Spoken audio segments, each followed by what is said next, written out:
Healing after abuse isn't just about leaving the situation. It's about rebuilding the relationship you have with yourself and learning to trust your own voice again. Before we start, a quick note. This episode discusses abuse and healing, which may be sensitive for some listeners. The conversation is intended for educational and awareness purposes only and should not be considered medical, psychological, or legal advice. It is not a substitute for professional support. I am so excited to welcome Becky Louise Smith to She's Probably Talking to Other Guys. Becky is a post-abuse empowerment coach, and I am so blessed to have connected with her through social media. And I'm really excited for all of you to get to know her and to also start to understand the work that she does. First, we're going to begin with a little rapid fire with just some light and easy questions. So that way you can get to know Becky. So first things first, what's your favorite drink? Or are we talking alcoholic or non-alcoholic? You can choose, or you can give me one of each. Alcoholic. I love a bourbon straight, maybe one cube, particularly called Woodford Reserve or Four Roses. Love a whiskey, and non. Do you know what? I know it's really boring, but I just love a water. A water is really good every now and then, though. Like, it just hits the spot sometimes, different than any other drink. Oh, actually, no, elderflower. Elderflower like cordial, and I just love anything perfumey. So elderflower. Yes. Okay. What do you enjoy most about being in the UK? Or my friends and my loved ones are here. Where I live specifically, I've been here my whole life. It's a little city called Brighton and Hove, and I absolutely adore it. I just love the people where we are. It's very accepting. Everyone's really lovely. Everyone's a big hugger in Brighton, so everyone hugs each other, and it's just a very loving city. So the best thing about the UK is where I live. That's so beautiful. What do you think that visitors should prioritize on their travel itinerary if they're coming to the UK? Uh, a combination of clothing. Prepare for any kind of weather. I think England in general is seen as quite a rainy place. And if I think about it, it's actually raining now. But be prepared for a bit of rain. What else do you need to put on the itinerary? Get some good shoes to make sure you walk around and see everything. Wrap up warm, and I think that would probably be it. The rest, it's a very friendly country. All in the UK, anywhere I've been, everyone I meet. So, get used. If you come to Brighton specifically, people do love a hug. So, as well, get prepared to be hugged. We like to hug. Get ready for the hugs. If you could choose the one song that always hypes you up, what song would it be?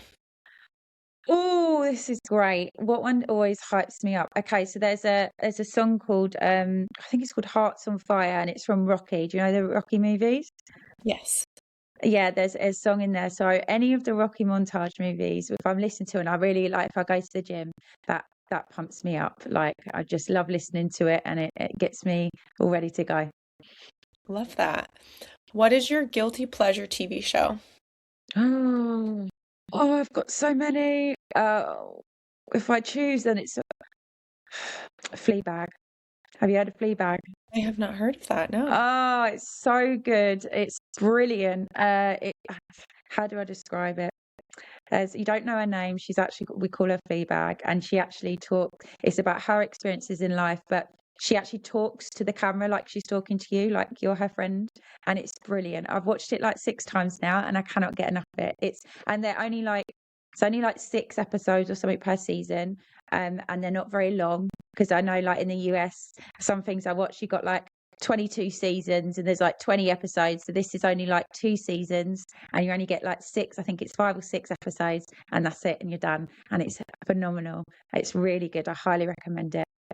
I definitely have to look that up because I've never heard of that. It's so good.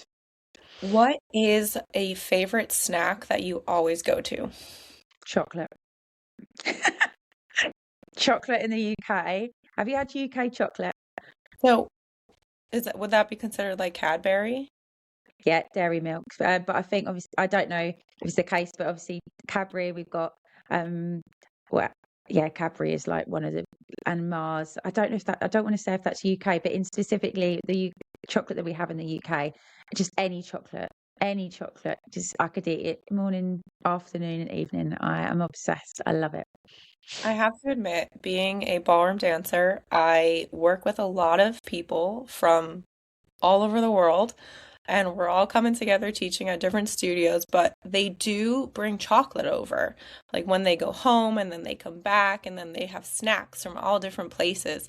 So I will admit that I have definitely tried your chocolate. It tastes really good, and it has steered me away from a lot of American chocolate brands because it just doesn't taste the same anymore.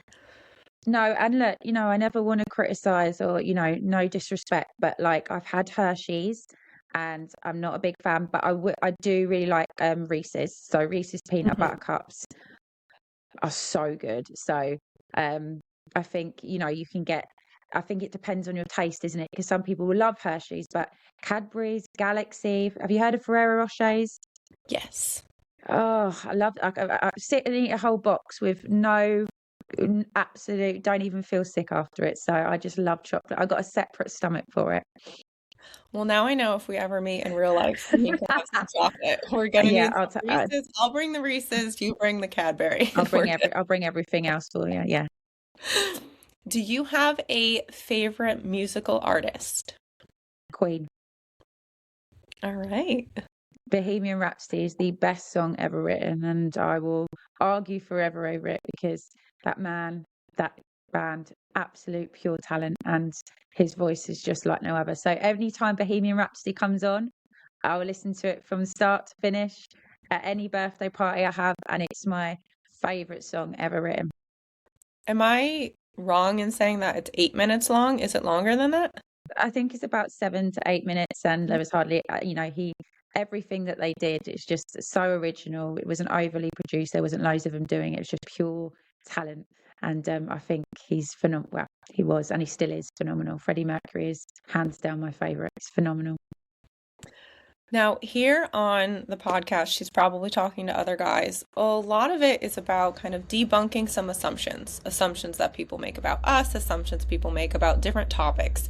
So, what I like to have the guests do is you're going to finish the sentence for me, and you can finish it with an assumption that people make about you, or you could finish it with something that you're usually actually doing. So, it would be, she's probably blank. Oh, he's a good. I'm going to be honest. I will answer this, but for the longest time now, I don't worry about assumptions that people make of me because mine Yeah. are the way I think. So Yeah. if I was to talk about anything, she's probably eating chocolate, to be honest, is what my friends would say about me. That's so 100%. good. I love food, so it's not very exciting. But if someone was like, if what is Becky doing? Yeah, she's probably eating some chocolate. That's so good. I love that. All right, so that wraps up our rapid fire. We are going to move in to get to know Becky and Becky's story. As I mentioned before, she is a post-abuse empowerment coach, and I want you to understand exactly what that means and how Becky got to that point. So, I'm going to let her share what led her into this work and other important details that Becky thinks you should hear from her. Oh, okay. So post-abuse empowerment coach. So specifically, I help women that have left an abusive relationship. So my background stems from 3 decades of trigger warning to anyone listening, child sexual abuse, and then two back-to-back abusive relationships. And so I turned 40 last year, and I spent a good 3 decades of my life very stuck, sad, and down, overthinking, just constantly worried that I was doing something wrong, just overthinking everything. Hence why when you asked me what assumptions are people making about me, I don't think about that anymore because I've managed to get to a point where I'm not really worried. I'm not really thinking what other people are thinking about me. So that was why you stumped me on that one. But I think for the longest time, I was in a position where I was just constantly doing stuff for other people, worried if I was going to upset them, and obviously in a lot of pain. I'd been to therapy, I'd done a lot of work, but no matter what happened, I just couldn't get past this point in my life where I was in a vicious cycle of overthinking and worried that I'd done something wrong, constantly anxious. So then last year, after pretty much nearly I did have a breakdown. I found coaching, and it completely changed my life. It helped me to see that what I'd been through wasn't my fault. It helped me to heal from child experiences that for a long time I blamed myself, because as a child I wasn't forced. So I thought there was something wrong with me. And for the longest time I thought I was worth nothing, because my ex-partners had led me to believe that, which got me into very toxic friendships and relationships, because I thought that's what love was. And then fast forward to last year, I had the biggest shift and change in my entire life. Coaching helped me to find that there was no evidence to support that I was worthless or that anything was my fault. And it helped me to decide that that's what I was going to help other women that had been through what I'd been through to get to where I am. But specifically, post abuse is about, because there's a lot of help around crisis and being in a, you know, when you've just left an abusive relationship, but there's that stage after where you've understood what you've been through and you're able to get on with your life, but you're still overthinking, just constantly still worried. That's the bit I help with. So it's like the post abuse is when you're at that final stage when you just want to release all those horrible overthinking vicious cycles, so you can finally feel at ease and just move forward with confidence. And that's what it did for me, and that's why I specifically specialize in this bit, because I think that women specifically are very good at masking stuff. Okay. And here's an assumption that used to be made out of me. My assumption that used to be made was she's fine. She's fine. She's really strong. She's coping. But I wasn't, because I was able to just mask all the deep pain. So women are really, really good at doing that. And often they put other people before themselves. And before you know it, years have passed and you're not even doing anything that you want to do. So that's why I help women do that, because I want them to know that they can go and do anything they want and they don't have to feel guilty about it. And they do not have to feel anxious or guilty for saying that they don't want to do something. And that's what my coaching does. That is so beautiful and so meaningful. And when we connected on social media, I honestly just felt like this is a conversation that I truly believe so many people can benefit from. And even for people who maybe aren't ready to talk about it or to come forward about anything, even if you just kind of sit back and take this in, I think it's really important for everyone to know that you're not alone if you've been through this.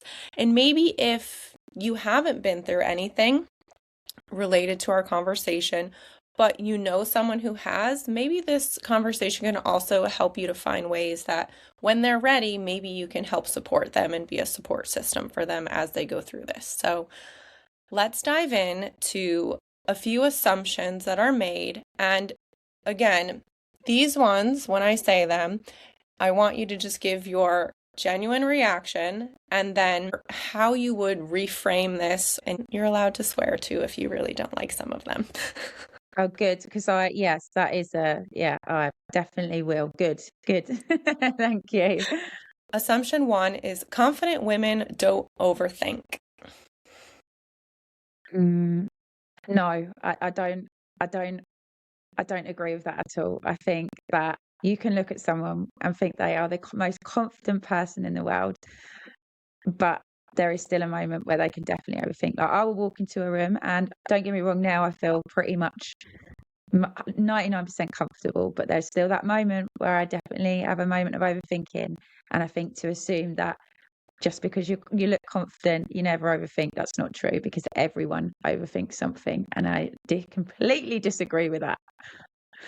I agree with you. All right, the next one. And again, these are assumptions from the internet, which we all know the internet's not really always the nicest place. If you stayed, it must not have been that bad. Oh dear, that fucking question. Right, not you. That question can fuck off. Absolutely. It's actually very insulting to even insinuate that, because there is so many different factors around it, and actually fear, and fear for your life, and fear for your family's life, and your loved ones and your children's, comes way before anything else. And actually, this is another thing I will say about women, or anyone in general. I don't want to generalize, but because my niche is women, women are fearless and will put themselves in the firing line in order to save anyone else. That is my whole experience. So I do not agree with that at all. I think that is a stupid assumption. I To put politically, 100% agree with you. Like no, 100% agree with you on yeah, that. yeah. People pleasers just lack boundaries. I think that's a very sweeping statement. I think that's a fact that someone has said, where it's just like, well, you just lack boundaries. I think that's quite dismissive. And actually, I think when you've been in a situation where you've been made, if I talk specifically about these, me or anyone, where you've been constantly made to feel like you're doing something wrong and you're fearful, you end up doing stuff for people because you're fearful you're going to get something wrong. So I've constantly people pleased for years because I'd been in a state of fear before that. And that doesn't leave when you leave an abusive relationship or anything toxic. That doesn't just disappear. In fact, when you're so fearful of upsetting people, there's so much more to it. And yes, boundaries are amazing, but that's something you learn when you get into a place where you're safe. But it's just a very sweeping statement, and it's just not that easy to say. So that's my opinion. I love this podcast, by the way. This is epic. I love it. You're great. Fantastic. Thank Really you. good. I'm so happy that you're here. I like to refer to myself as a recovering people pleaser, so I Mhm. completely agree with you. I've talked on some other episodes about how, a lot of times when I started saying no, then I got a lot of pushback from the people who were used to me saying yes, and it was really hard to keep saying no. Yeah. Especially when, opinions started coming in and then, name calling started because I was saying no to people. And again, I just think that this is a very important episode for people to listen into. I was going to say, and also just to point out, is that people will always label you difficult or too much, or you're being really hard work when you start putting yourself first and being used to when you get to that point where you're like, actually, no, I don't want to do that. There will be some people in your circle that you thought were your bestest of friends until you decide to better yourself. And you can tell by I'm getting passionate about this now, but there will be people that label you difficult or too much, or you're being really difficult, when actually the people that genuinely love you and want to see you do good will go, I completely get it. And it's not to say you go around and doing whatever you want all the time without regard to anyone else. But if something genuinely doesn't make you feel good, and it's not good for you, and it's not good for your well-being, and someone calls you difficult, they don't deserve to be in your space. Personally, I would just get rid of them and make space for people that are understanding, because fuck that. Sorry. No, thank you. It's so true. And again, personally going through so much of what we're talking today, like I can 100% admit that, when I switched my circle, so much else changed for the better. Yeah. And I it was hard, but I never regret it. There was never one day where I woke up and was like, that was a bad idea. For me, Yeah. that was always an idea that I knew deep down in my gut was the right decision. Yeah.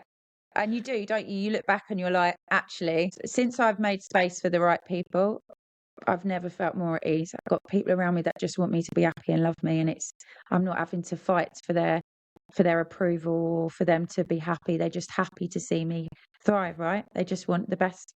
That's the goal, isn't it? Yeah.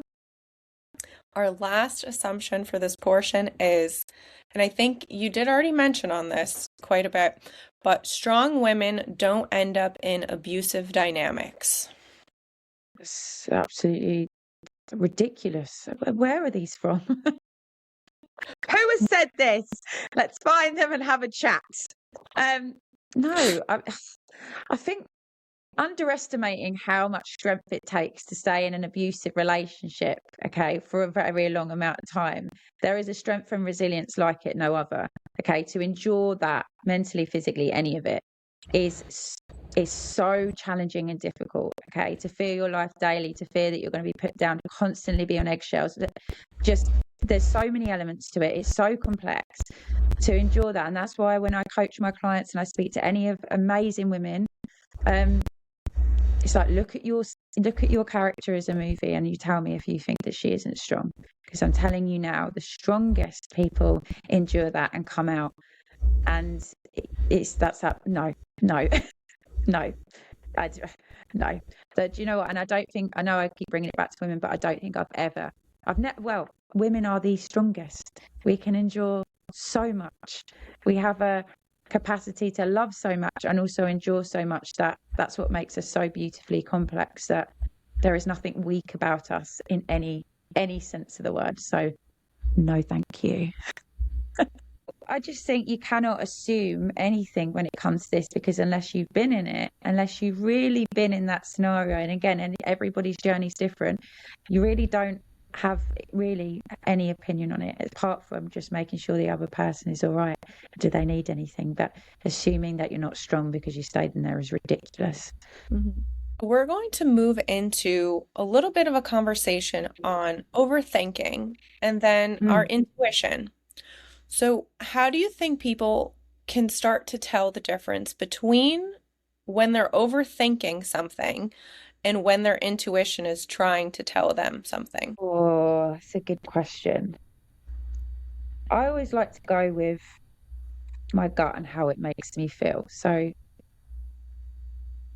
if you're if you're everything about your internal being is telling you that something is not right, your body and you knows that something is not right, and that's I would say that to trust that feeling.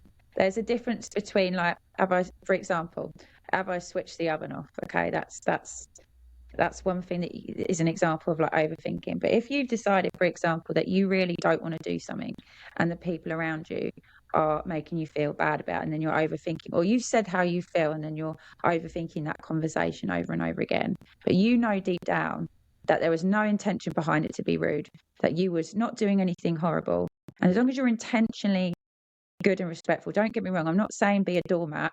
I'm saying that when you say, for example, to someone, this is how I feel and I really don't want to do that, and you're worried it's going to upset them, but there is no intention of being horrible and you haven't done anything wrong, then you have nothing. There is not, that's not you. You're not overthinking. That's actually you setting bound. I hope that made sense and I didn't just waffle then.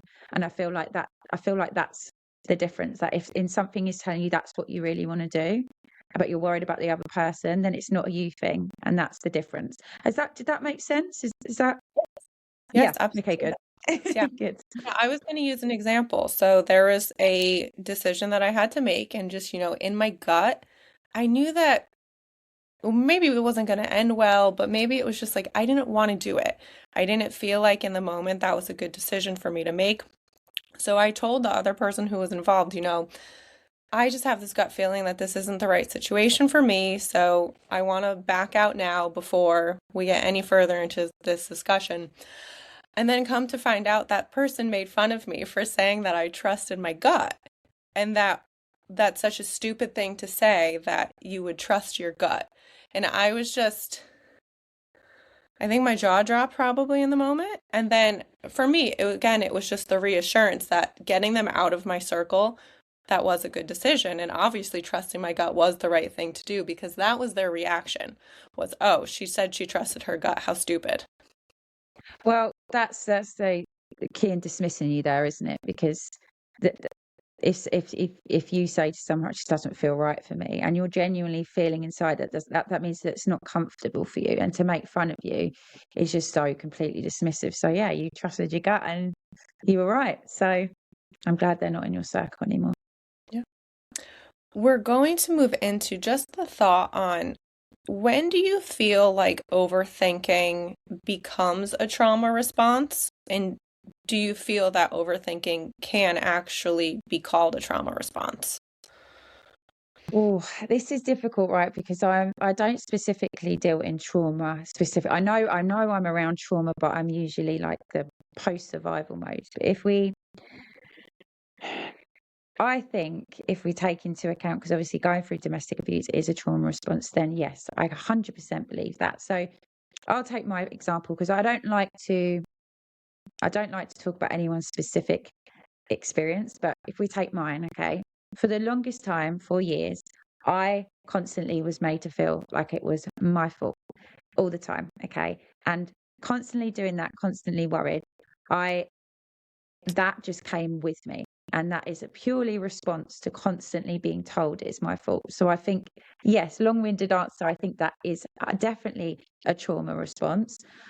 And I think that is a really hard thing to get out of if you do not have the right people around you to tell you it's okay, that it's okay to do what you want. So I went from abusive relationships into some really toxic friendships, and they did exactly the same thing. And mine was very much about manipulation. So if I didn't do something right, they wouldn't talk to me and they would ignore me.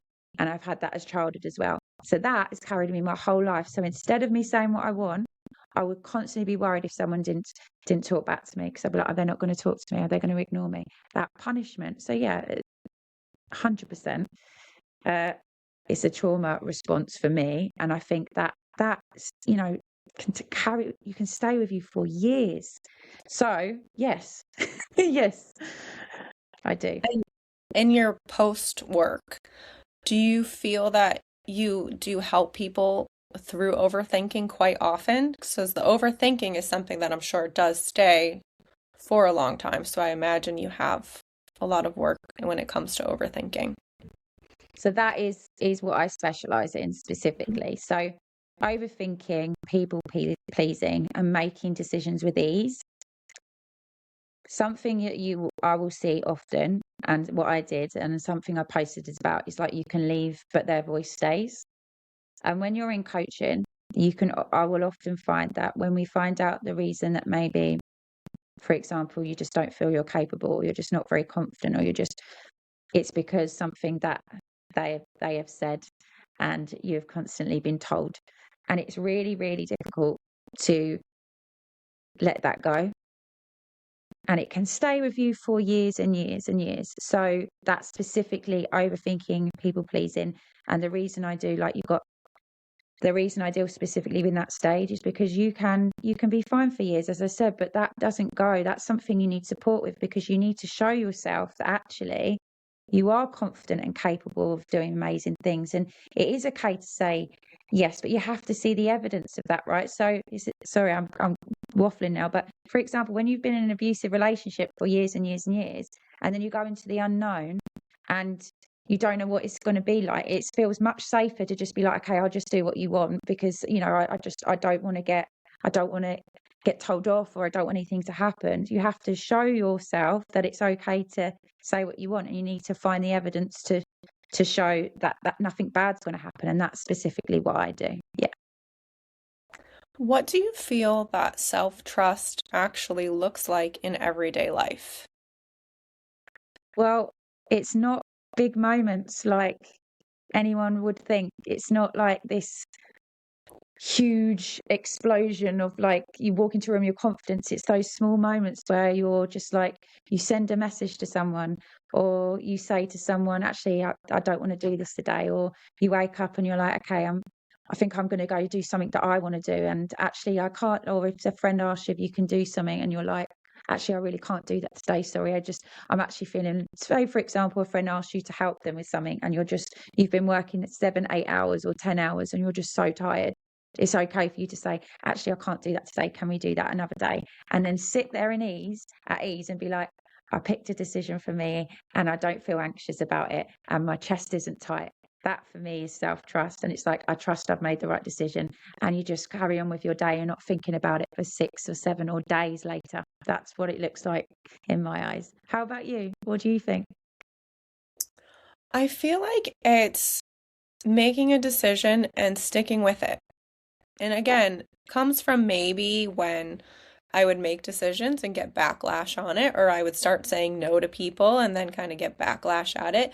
But for me, it was always if I'm going to start saying no, I need to keep saying no.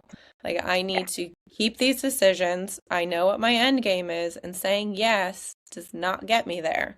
So I think for me, the self-trust really came in one, kind of that phrase, trusting the universe, but also that, if I knew that I wanted to say no, I had to stick with it regardless of what was going to come next. And Yeah. that also helped me to make decisions. Yeah. Sticking to my decisions has truly helped me to feel more confident in myself. And over time, it has built more confidence because as time goes on, I could see that my results from the decision were beneficial. Yeah, which is huge, right? And this is another thing. Once you start seeing, once because you can always think about the worst thing that's going to happen, like the absolute worst thing that's going to happen. But if you can sit and think about all the good that will come from it, and then just sit in the fact that even the worst thing that's going to happen, you will get through it. Once that happens once, like you prepare yourself. Okay, someone's going to find you difficult. What happens if they find you difficult? Well, we might have a bit of a disagreement, or they might not be in my life. Okay, well, what's going to happen if they're not in your life anymore? Well, actually, I'll probably make space for good ones. So what's the worst thing that can happen? Well, actually, nothing really. What is going to happen? Well, I'm going to feel at ease and do what I want to do. And it's once you start realizing that actually good comes from it, and you see more and more evidence like you have, right? You get to see like, actually, oh, I'm good. This is good. This is actually good for me. But yeah, it's the first step you take to do it. It's so terrifying. So terrifying. But once you start, you're like, I've got this, right? It's so true. And again, I think it's different for everyone. And I would never push you to do something that maybe you're uncomfortable with. But all I can say is that I was really uncomfortable when I had to make these decisions in the moment. But now, 2.5, 3 years later, I'm so happy I did. I'm very happy for you. I'm really glad. It's a lovely place to be in. Um, and that is self-trust, isn't it? And those little moments, you don't see them. It's all internal, but it's very freeing when you can sit and be at ease with your decisions. It's lovely. And that's for me, it's like freedom and life-changing in my eyes when you're not controlled by your thoughts and emotions. Do you feel that you have this sense of not necessarily rewarding, but this good feeling from knowing that you are making a difference for women who really do need help? Oh my God, it's how do I describe it? I've made it my life's purpose to do this because to see an amazing woman who's endured so much hell for years, even tens of years, to realize that her own strength and that she's so capable and that she feels free and that she's no longer trapped in this vicious cycle, not recognizing her worth. To know that I can be a part and help that makes me very emotional. But it's rewarding, but not in a selfish way, because I couldn't imagine feeling like this and not helping anyone else do that, you know? So Mhm. when you see someone that's been through so much hell to get to a point where they know they're worth so much and they're not going to put up with rubbish again. Because one of the biggest fears is, what if I get with someone else that's abusive? And that's usually because you haven't worked on what you want first. And so you have to work on all those bits that you want about yourself, know how credible you are. And then that fear isn't there anymore, because you're like, actually, and also that fear of being alone, you don't fear that anymore, because you're like, I've got this. So it's the best job in the world, and it's wonderful when I see these women, these amazing women that I work with, have that shift and can go on to life just living it how they deserve after being through so much pain, right? It's wonderful, and I feel very lucky to be able to have the skill to do it and to do it as well. Yeah, and they're very lucky to have you. So I'm I very, appreciate you. very Thank happy. you. All right, we're going to move into just some different thoughts on kind of emotions and what sometimes as women, and again, if you're a man going through this, this is including you as well, kind of the conditioning, if we say, the what you get used to when you're in situations like this.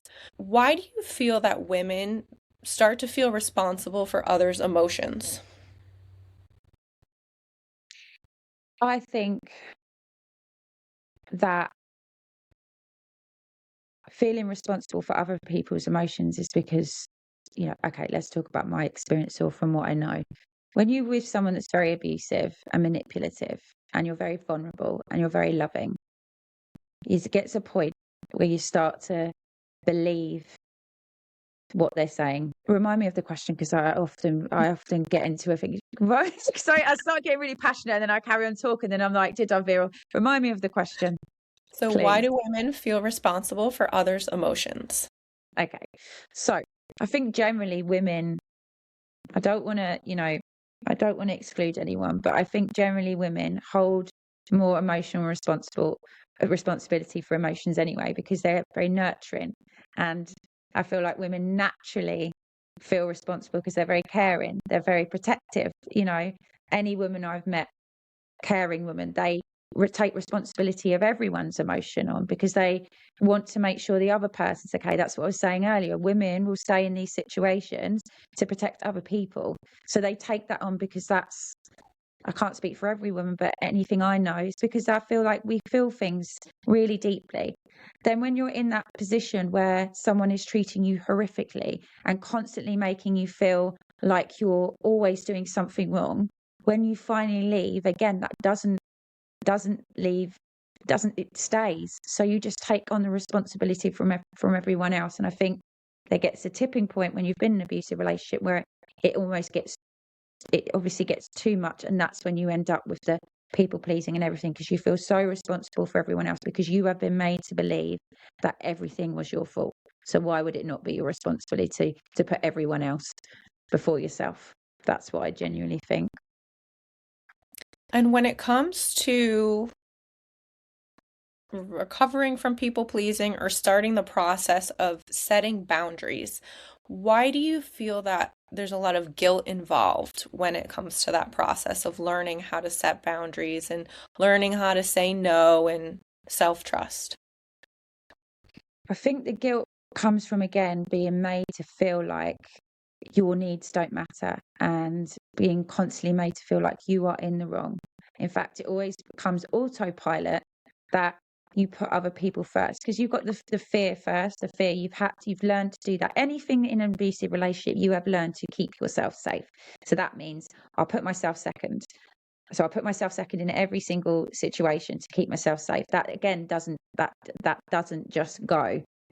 It doesn't leave. That stays with you. And again, the question is going to again. I remember it. Tell me again. I'm so for anyone listening. I am listening. I promise. It's just I get very passionate. So the guilt that comes up when setting That's it. boundaries or learning how to, step away from people pleasing. Yeah. So I think it just, again, you're made to feel like everything is your fault all the time, constantly. And this is the thing, people think it's so easy just to, you can just leave. It's not that easy. You're constantly made to feel like you're genuinely conditioned to believe that everything is your fault all the time, okay? And you protect yourself by doing everything that they say, or apologizing all the time, or just you're constantly made to feel like you're doing something wrong. Now imagine being told that over and over and over and over and over again. When it comes to the point of actually like saying no to something, that is so fearful, because if the right person is not reacting in front of you and they make you feel guilty, it's exactly the same. I'm not saying it's the same scenario, but it's the same feeling that you get, like, okay, I must have done something wrong. That guilt stays there. It's scary. It's a scary step to take when you've been made to feel guilty about everything. And it's really scary to take that step. And you also realize after a while that actually you had nothing to feel guilty for. But that guilt doesn't just go. You don't just leave and then it's gone. You still constantly worried. That guilt eventually goes when you learn to put yourself first and trust your decisions. But it's a process, right? And you will have an element of guilt for a while, because it's not something you're used to. And you don't want to be seen as being difficult or upsetting anyone or doing the wrong thing. And, but it is exhausting constantly trying to do everything perfectly. You're never going to keep everyone happy. But if they're not happy for you, then they're not the right person. That's my view. If you could give kind of maybe some baby steps or just some thoughts to begin thinking for someone who wants to start kind of unlearning some of these bad thoughts that they have, or just, this over accommodation for everyone else, what would be maybe some baby steps or some thoughts you would encourage people to try? Oh, that's a good question. So, from everything I know, and everything I've studied and everything I've worked and my coaching, the way to see that there's, nothing's bad going to happen is we need to look for the evidence. Okay. So the first thing is write down some few things that you would maybe want to do. So maybe it's that you decide that you want to do something for the day. And before you do it, you might be worrying about all of the things that go wrong. So write down scenarios of what might happen if you just chose to do that. And write down all the scenarios that you think could happen. Now, this sounds like long-winded, I know it's baby steps, but pick one small thing you want to do. For example, pick one thing. You decide that you want to go and do something for you for the day, but you're worried it's going to upset someone.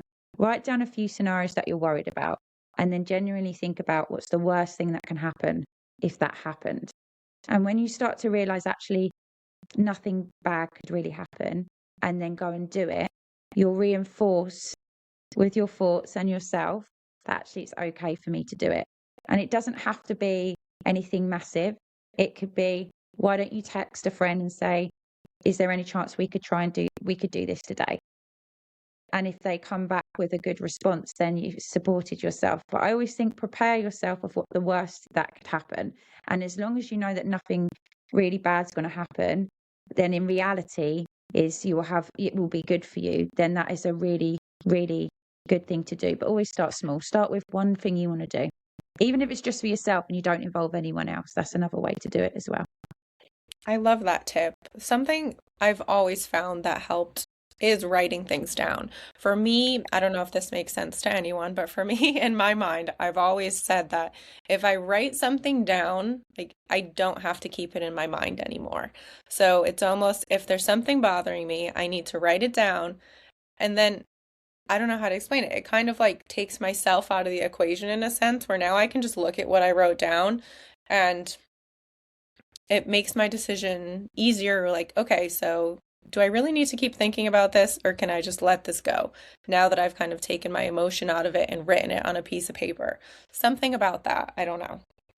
No, writing down is such a good tool. It's a brilliant tool because you're putting it out onto paper and you're putting your thoughts onto paper because you've got so many thoughts in your head, right, all the time. It's like, which thoughts are doing me good and which thoughts are actually like stopping me from moving forward. So writing down and also focusing all the good that can happen, because you can think about, there's two things, right? You can think about the worst thing that can happen, and that's often fearful, right? And I often say, right, what's the worst thing that can happen, right? Because it's like, what's the worst? In reality, it's usually not a lot. But focusing on, if it's easier, depending on what stage you're in, all the good things that you would feel if you made that decision is a really good tool. And if you had like 5 to 6 reasons of why it is a good idea to do it, then why would you not? I love that. And we are actually moving into just a little section on some practical tools and tips. So, if someone feels alone or that they're alone in their journey, what would be kind of, again, a little baby step or just your advice for them on how to navigate that? This is a difficult one, right? Because some people do feel alone because they don't have a lot of support around them. And if you've got a lot of support around them, then I would say reach out to there's some amazing helplines for anyone that generally doesn't have support, because there's amazing groups, communities, so many women communities. So get yourself in some really supportive communities. If you feel alone and you have got people around you, then maybe find 1 or 2 people that you trust with your life and just explain to them that you're going through this situation. You don't necessarily want advice, you just want someone to talk to. But always explain what you need before you go talking about that journey, because some people will want to give you advice, they want to tell you, and that's actually not what you need. So the best advice I would give is find someone you trust with your life.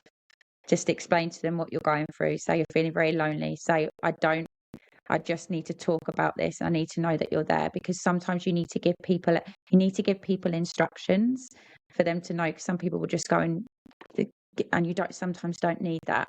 But maybe find someone that you trust really deeply and just tell them what you're going through, and just let them know the most comfortable way you can that you just need to know that they're there. And that would be my that would be my best advice. Just make sure you've got someone that you trust that understands you, and talk about it when you're comfortable, but say what you need and tell them what you don't want.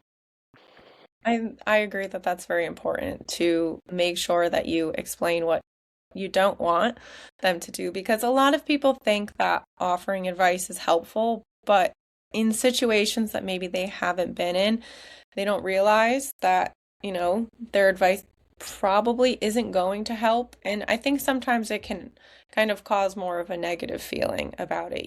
There was a situation that happened for me recently, and a lot of the response that I got was, "Oh, I've been there."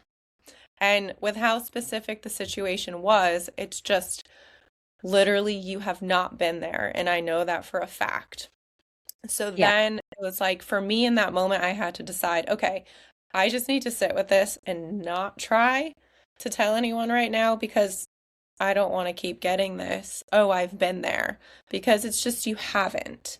And again, this was a very specific situation that I knew for a fact that this person had not been in that situation before. So I think it's very important that when you say something, it is like clear, can you just listen? Like, I just want someone to say this to, but don't respond, don't say anything.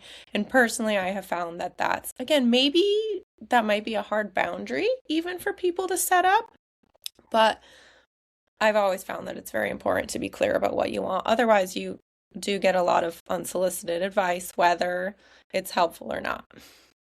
Yeah, and actually on that, that might be difficult to say to someone, actually, I don't want any advice. So you could always try writing down a very small letter of how you would want to say it and say, look, I just want to give you this letter. Could you just read this first so you don't actually have to say it?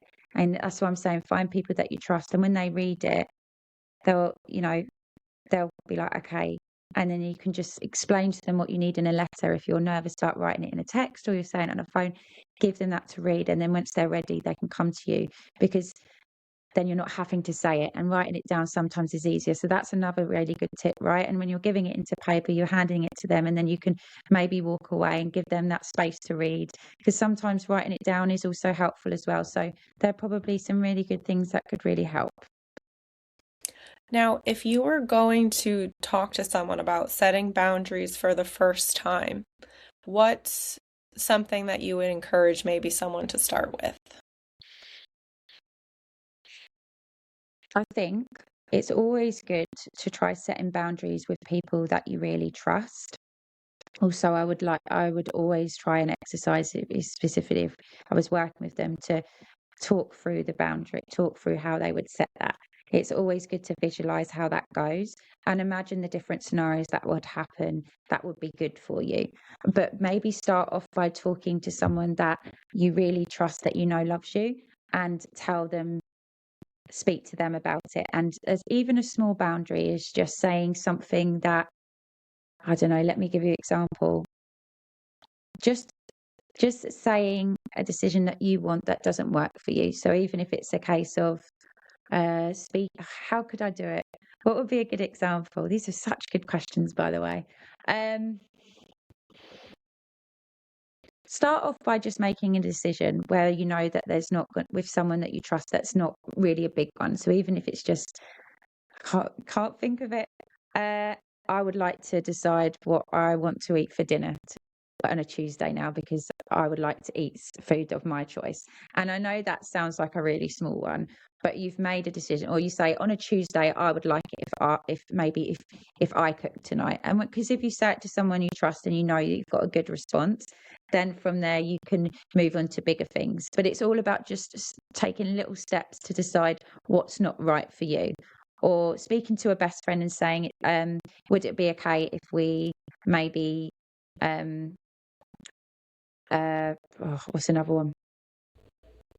Would it be okay if we maybe had a phone call tomorrow instead of today because I'm feeling a little bit overwhelmed? Just even those little things helps to support your thoughts that actually nothing bad's going to happen when you decide that you want to do something for yourself. And then from there you can move on to bigger things, but just really small decisions where it's gonna what's the word, solidify that it's okay for you to do it. I love that.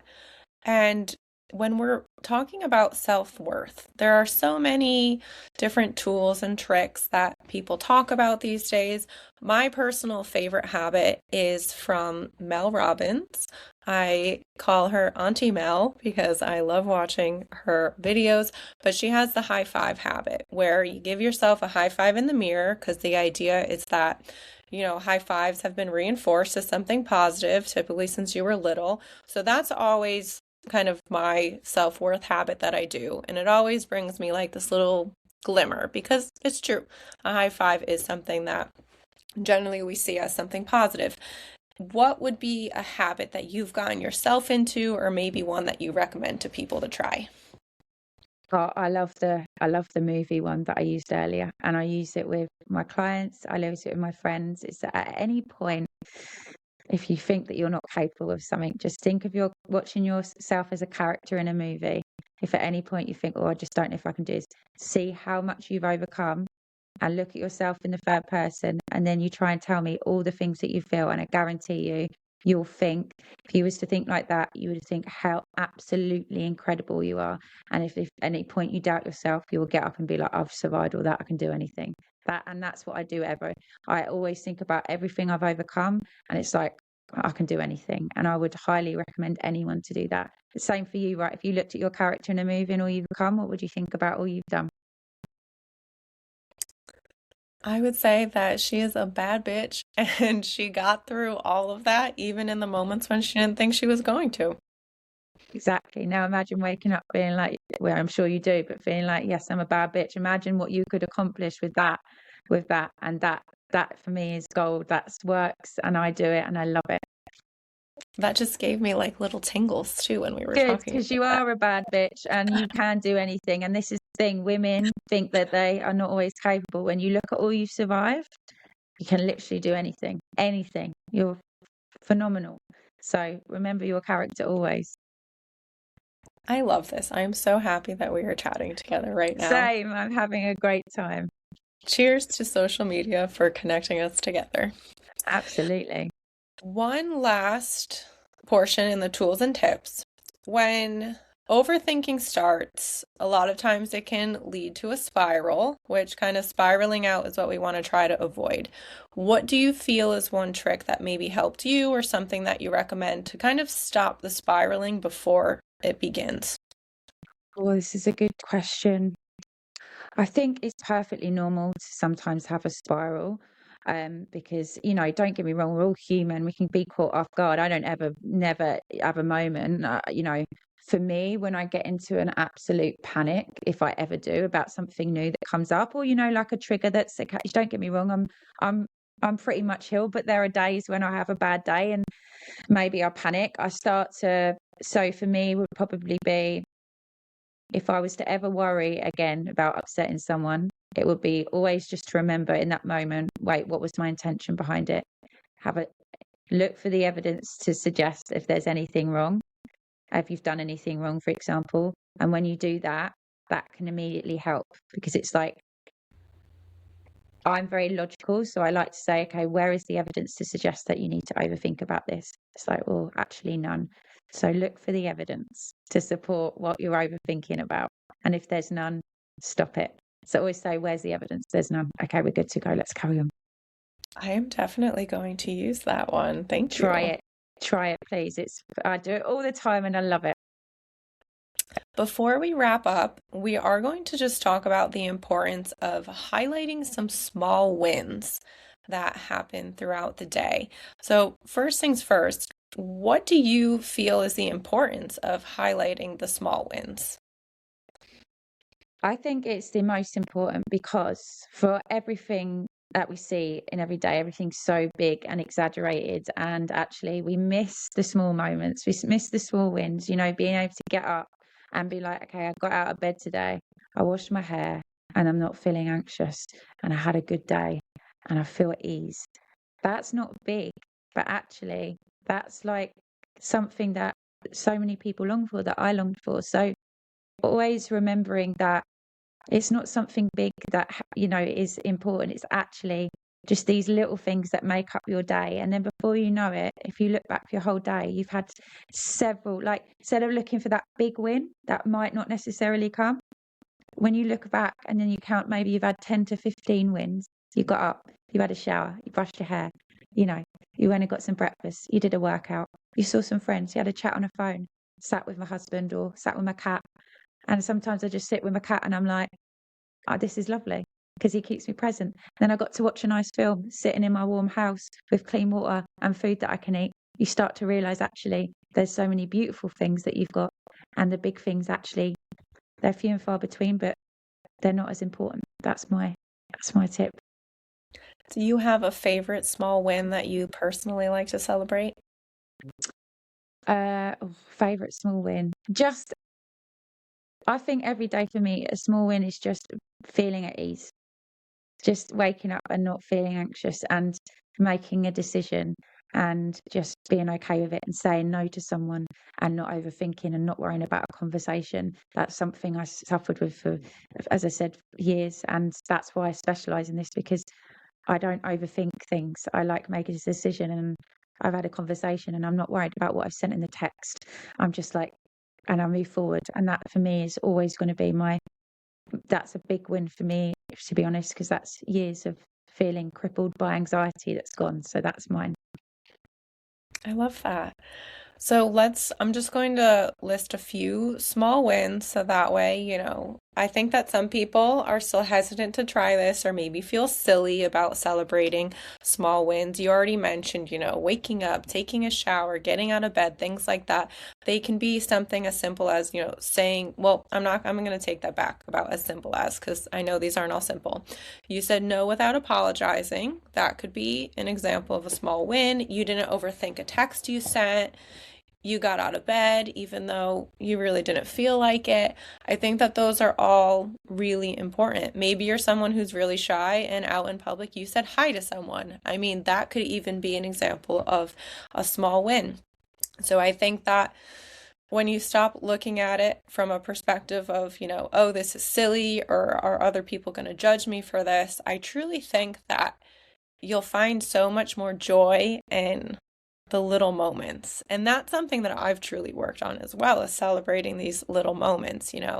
I've never been someone who, you know, loves when a dog comes over and like licks my face. But I have like this little guy here that I got recently, and he's obsessed with giving kisses. So when I don't have makeup on, Oh, I take those moments and I'm like, okay, I can put aside my feelings and I can let you oh, give I me all love the that. kisses you want. But again, 100%. I think it's just these little things, I was never like that, but now I have this little guy and that's all he loves to do. So I'm like, okay, this is going to be my little win for today. He's happy, I'm happy, we're good. I love it. I love it. You know what? I got a cat called Max, and he really does teach me to be present, because animals don't overthink. They don't worry about the before or now. They're just worried about what's going on. So I think they teach you to be very present. And I think animals giving you love, it's such a special thing. And, you say kisses on the face. What more do you want? What more do you need? Yeah, right? So I had a feeling you would be in full support of tiny wins, and I hope that everyone listening, if you haven't tried celebrating your tiny wins, give it a shot and see how you feel. Yes, 100%. I had such a great time chatting with you today. Again, I'm so happy that we connected. Before we say goodbye, I would just like for you to let listeners know where they can find you on social media, or where they can connect with you if they think that they want to reach out. Well, firstly, thank you, because you're an absolute delight. This show is epic. I've had an amazing time, so thank you. And thank you for reaching out also, because I'm very honoured, by the way. Like, you're fantastic, and the top is excellent that you're wearing, by the way. I'm loving the leopard print. It's bad bitch, bad bitch. Yeah.